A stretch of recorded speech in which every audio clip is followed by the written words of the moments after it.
Hello friends, welcome back to Chhappan Bhog. आज की video में हम आपके लिए लेकर आए हैं काजू कतली की रेसिपी। इस रक्षाबंधन पर आप ये 2 लेयर्स वाली कलरफुल काजू कतली आसानी से घर पर ही कैसे बना सकते हैं, आज हम आपके साथ शेयर करेंगे। तो चलिए शुरू करते हैं। डबल लेयर वाली कलरफुल काजू कतली बनाने के लिए सबसे पहले हम एक बोल में लेंगे 400 ग्राम काजू और इसे 2 से 3 बार पानी से अच्छी तरह से वॉश कर लेंगे ताकि इसमें जितनी भी डर्ट और इम्प्योरिटीज हैं वो निकल जाएं। इसके बाद हम इसका पानी डिस्कार्ड कर देंगे और इसमें फ्रेश वाटर ऐड कर देंगे। इस तरह से इसमें पानी ऐड कर देने के बाद अब हमें इसे 2 घंटे के लिए सोक होने रख देना है। 2 घंटे तक काजू को पानी में सोक कर लेने के बाद आप देखेंगे कि काजू एकदम सॉफ्ट हो चुके हैं। अब हम इसके पानी को डिस्कार्ड कर देंगे और इसे फिर से 1 से 2 बार पानी से वॉश कर लेंगे। इसके बाद हम इसे एक जार में ट्रांसफर कर देंगे। इसके साथ ही हम इसमें 1 से 2 टेबलस्पून पानी ऐड करेंगे और इसे ग्राइंड करके इसका एक स्मूथ पेस्ट रेडी कर लेंगे। यहाँ पर आपको इस बात का ध्यान रखना है कि आपको इसमें बहुत ज्यादा क्वांटिटी में पानी ऐड नहीं करना है। जितना हो सके कम पानी ऐड करते हुए आप इसे ग्राइंड करके इसका एक स्मूथ पेस्ट रेडी कर ले। इस तरह से इसे कुछ देर पर स्टर करते हुए ऊपर से नीचे तक मिक्स करते हुए इसे ग्राइंड कर लेंगे। ये देखिए काजू का एकदम फाइन पेस्ट अब रेडी हो चुका है। आप देख सकते हैं कि इस पेस्ट का टेक्सचर एकदम सिल्की, शाइनी और स्मूथ है और ये बिल्कुल भी दानेदार नहीं है। बिल्कुल इसी टेक्सचर का पेस्ट हमें रेडी कर लेना है। इसके बाद हम इस पेस्ट को बिना फ्लेम ऑन किए एक पैन में ट्रांसफर कर देंगे। ये देखिए इसी तरह से काजू के सारे पेस्ट को पैन में ट्रांसफर कर देने के बाद अब हम इसमें ऐड करेंगे 250 ग्राम पाउडर्ड शुगर या पिसी हुई चीनी और इसे अच्छी तरह से मिक्स कर लेंगे। यहाँ पर आपको इस बात का ध्यान रखना है कि आपको बिना फ्लेम ऑन किए ही पहले ही पैन में काजू के पेस्ट और पाउडर्ड शुगर को मिक्स कर लेना है। ये देखिए चीनी अब काजू के पेस्ट के साथ अच्छी तरह से मिक्स हो चुकी है। अब हम फ्लेम को ऑन कर देंगे और इस मिक्सचर को लो फ्लेम पर ऐसे ही लगातार चलाते हुए पका लेंगे। इस प्रोसेस में आपको थोड़ा टाइम लग सकता है। आप देखेंगे कि जैसे जैसे ये मिक्सचर पकता जाएगा इसकी कंसिस्टेंसी थिक होती जाएगी और ये पैन छोड़ने लगेगा। ये देखिए आप देख सकते हैं कि अब ये मिक्सचर पैन छोड़ने लगा है। आपको इसे कितना पकाना है ये चेक करने के लिए इस मिक्सचर का थोड़ा सा पोर्शन इस तरह से लें और इसे अलग रख दें। जब ये थोड़ा ठंडा हो जाए इसके बाद हम इस तरह से इसकी बॉल बनाकर इसे चेक करेंगे। अगर एकदम इजीली इसकी बॉल बन जाती है और ये बिल्कुल भी हाथों में चिपक नहीं रहा है इसका मतलब है कि अब ये अच्छी तरह से पक चुका है। हमें इसे इसी स्टेज तक पका लेना है। इसके बाद हम फ्लेम को बंद कर देंगे और इस मिक्सचर को किसी प्लास्टिक रैप या क्लिंग रैप या फिर इस तरह की किसी सिलिकॉन मैट में ट्रांसफर कर लेंगे। अब हमें इस मिक्सचर को 1 से 2 मिनट के लिए इस तरह से नीड कर लेना है।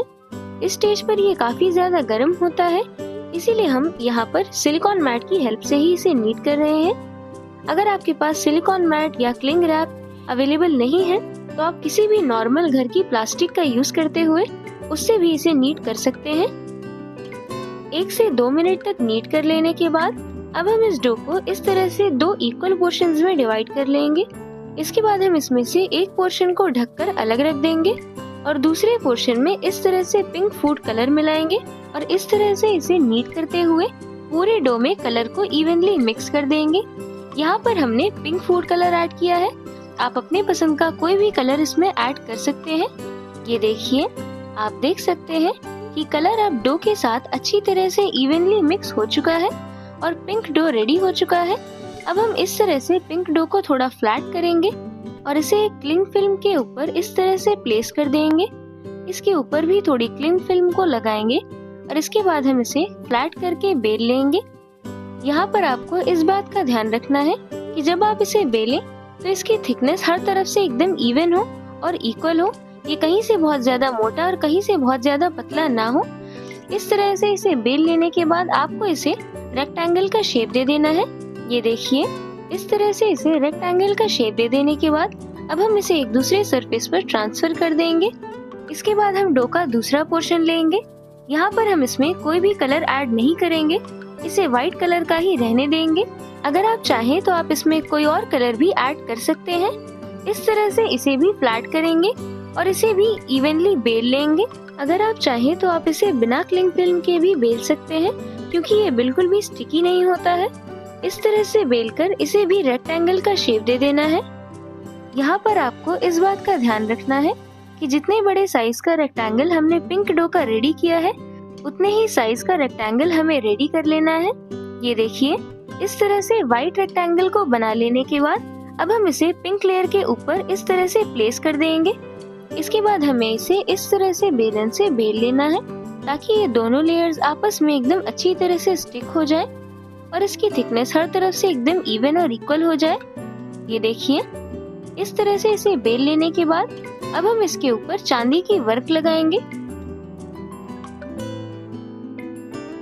ये देखिए, इसी तरह से हम सारे व्हाइट सरफेस के ऊपर चांदी की वर्क लगा देंगे।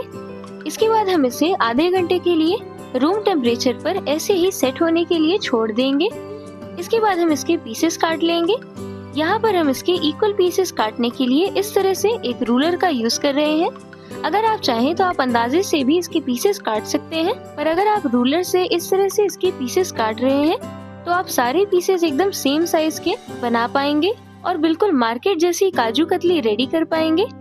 सबसे पहले हम इस तरह से इसे सीधे डायरेक्शन में वर्टिकली काट लेंगे। इस तरह से इसे वर्टिकली काट लेने के बाद हम इसके अनइवन साइड्स को हटा देंगे।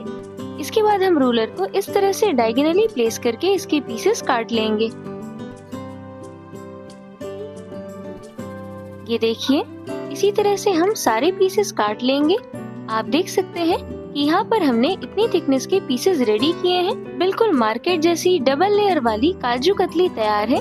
रक्षाबंधन के इस फेस्टिवल पर इसे जरूर बनाएं। वीडियो पसंद आई हो तो लाइक और कमेंट जरूर करें और चैनल को सब्सक्राइब करना ना भूलें। Thanks for watching.